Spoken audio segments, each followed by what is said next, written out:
Você já se perguntou por que tantas vezes colocamos nossa esperança em pessoas, em sistemas, em promessas humanas e acabamos profundamente desapontados? Existe uma verdade milenar, preservada através dos séculos, que pode libertar você dessa armadilha hoje mesmo. O que você está prestes a descobrir combina revelação espiritual profunda com descobertas históricas fascinantes que confirmam a sabedoria eterna de Deus. Imagine por um momento.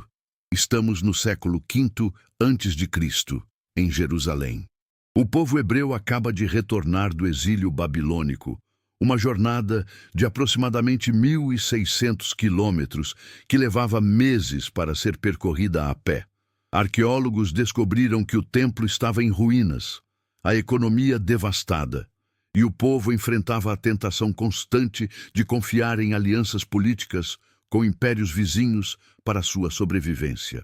É exatamente neste contexto que Deus inspirou o Salmo 146, um dos 5 salmos finais conhecidos como Aleluia ou Hallel, que em hebraico significa Louvem ao Senhor. Vamos ler juntos este salmo completo, e depois mergulharemos nas profundezas de cada palavra. Louvai ao Senhor, louvai, ó minha alma, ao Senhor. Louvarei ao Senhor durante a minha vida.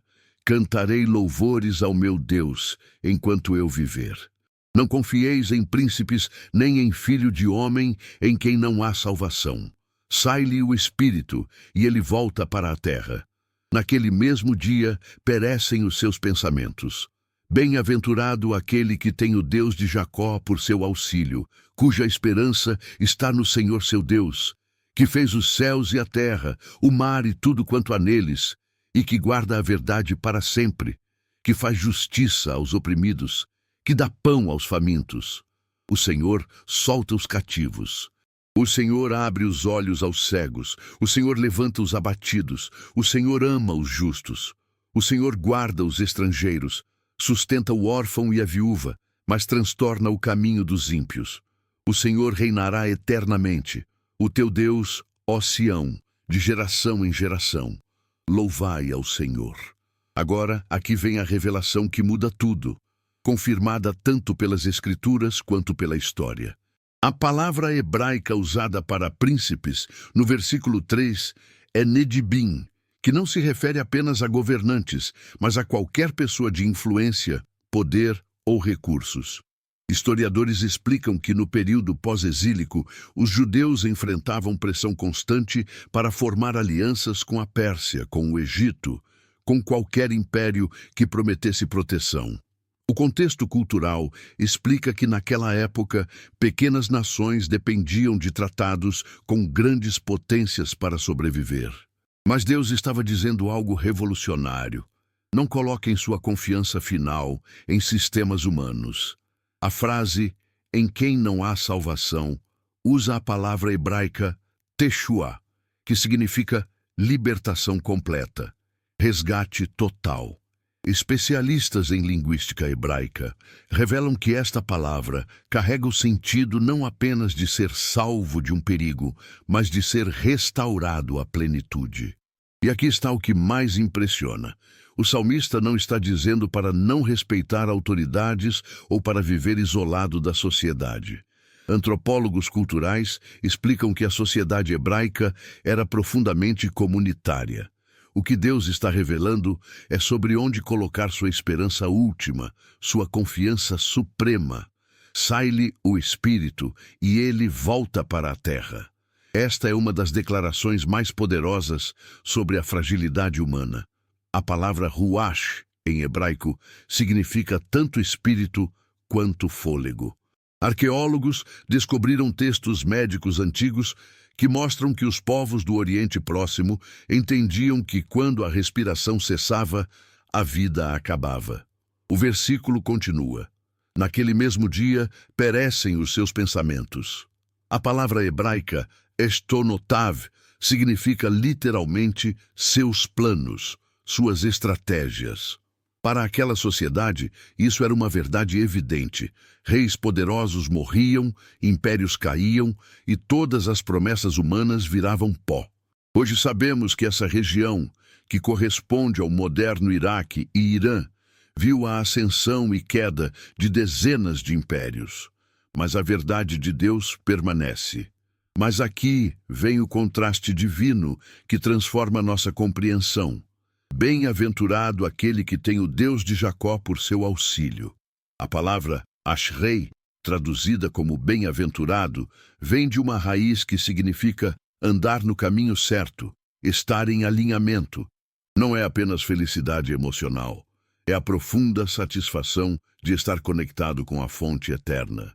E observe, o Deus de Jacó. Por que Jacó especificamente? Porque Jacó representa cada um de nós, imperfeito, lutador, alguém que tentou confiar em suas próprias estratégias antes de render-se completamente a Deus. Especialistas em narrativas bíblicas explicam que mencionar Jacó em vez de Abraão ou Isaque era intencional. Era dizer que este Deus trabalha com gente imperfeita, com pessoas que tropeçam, mas aprendem a confiar. Agora vem a descrição mais majestosa do caráter de Deus, que fez os céus e a terra, o mar e tudo quanto há neles. Para entendermos o poder desta declaração, precisamos saber que naquela época as pessoas viviam cercadas de nações que adoravam múltiplos deuses. Um deus para o mar, outro para o céu, outro para a terra. Documentos da época confirmam que os babilônios tinham Marduk para a criação, os egípcios tinham Ra para o sol. Mas o Deus de Israel, ele fez tudo. Geólogos e astrônomos modernos ficam impressionados com a precisão bíblica ao descrever a ordem da criação. E este mesmo Deus guarda a verdade para sempre. A palavra emet, em hebraico, significa verdade absoluta, confiabilidade inabalável. Arqueólogos ficaram impressionados ao descobrir que as próximas declarações do Salmo refletem exatamente as prioridades da lei mosaica encontrada em escavações de pergaminhos antigos. Justiça para oprimidos, pão para famintos, libertação para cativos. Mas aqui está o que transforma esta lista de ações divinas em revelação pessoal para você hoje. Cada uma dessas categorias representa uma forma de prisão humana. O Senhor solta os cativos. A palavra hebraica azurim se refere tanto a prisioneiros físicos quanto a pessoas presas por circunstâncias.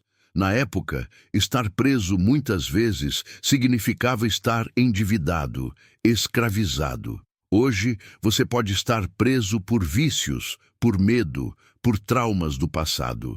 O Senhor abre os olhos aos cegos. Além da cura física, a palavra hebraica ivrim era usada metaforicamente para pessoas que não conseguiam ver o caminho à frente. Especialistas em literatura hebraica explicam que esta frase tinha duplo significado, físico e espiritual. Quantas vezes você se sentiu cego sobre qual decisão tomar, qual caminho seguir? O Senhor levanta os abatidos. A palavra kefufim descreve pessoas literalmente curvadas pelo peso, pela opressão. Antropólogos culturais revelam que na sociedade antiga, pessoas em luto ou desgraça andavam curvadas como sinal de sua condição. Deus promete levantar você. E aqui está uma verdade que deveria fazer seu coração explodir de esperança. O Senhor ama os justos. A palavra hebraica ohev é o amor ativo, o amor que se expressa em ação. E tzadikim, justos, não significa pessoas perfeitas, significa pessoas alinhadas com Deus pela fé. Recentes estudos de teólogos sobre o conceito de justiça no Antigo Testamento revelam que sempre foi sobre relacionamento, não sobre perfeição moral autossuficiente. Esta é a mesma justiça pela fé que Paulo explicaria séculos depois. O Senhor guarda os estrangeiros, sustenta o órfão e a viúva. Isto era revolucionário. Para aquela época, isso era radicalmente inclusivo porque as sociedades antigas eram profundamente excludentes. Documentos legais descobertos em escavações mostram que estrangeiros, órfãos e viúvas tinham poucos direitos. Mas o Deus de Israel ordena cuidado especial com eles. Por quê? Porque eles representam os vulneráveis, os que não têm defensor humano. E se você já se sentiu sozinho, sem ninguém para lutar por você, esta promessa é para você. Deus é seu defensor, mas transtorna o caminho dos ímpios. Não é vingança, é justiça natural. A palavra Yahvé significa torcer, perverter. Historiadores explicam que quando sistemas de injustiça persistem, eles eventualmente colapsam sob seu próprio peso. Todas as grandes civilizações opressoras do mundo antigo caíram. Assíria, Babilônia, Pérsia, Grécia, Roma. A arqueologia confirma: nenhum sistema construído sobre injustiça permanece. E então vem a declaração final, eterna. O Senhor reinará eternamente. A palavra hebraica Yimloch está no tempo imperfeito, que em hebraico indica ação contínua, incessante. Não é vai reinar um dia. Está reinando agora e continuará reinando. Para aquele povo que via impérios levantarem e caírem, que viveu o exílio, que voltou para uma cidade destruída, esta era a âncora. Governos humanos são temporários. O reino de Deus é eterno.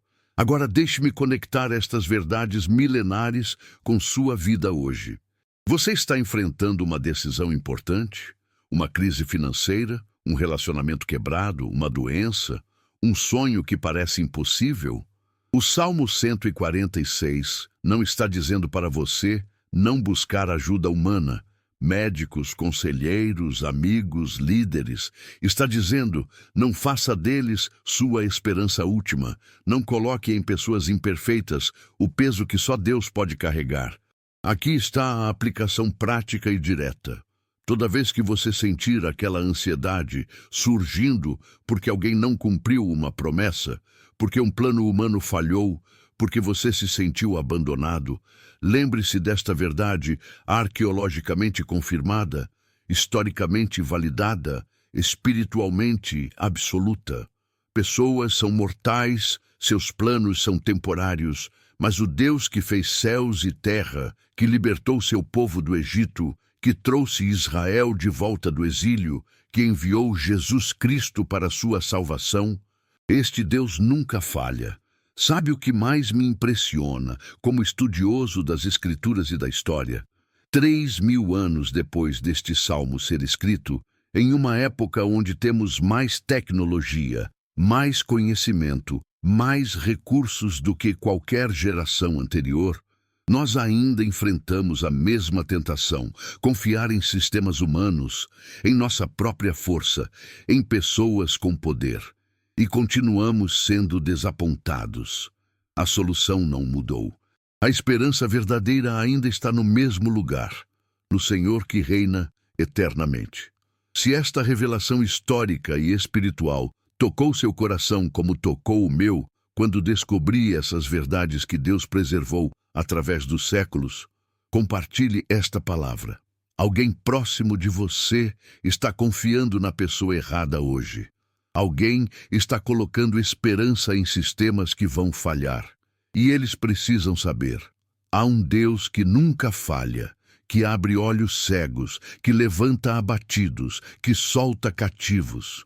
E agora, permita-me deixar uma palavra final de paz e sabedoria, em nome do Senhor Jesus Cristo, para a glória de Deus Pai.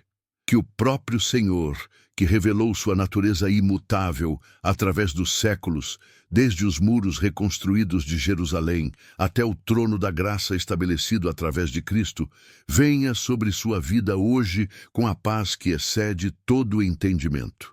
Que você encontre descanso verdadeiro não nas promessas humanas que desvanecem como neblina matinal, mas nas promessas eternas daquele que não pode mentir. Que sua confiança seja transferida do braço de carne para os braços eternos que sustentam o universo.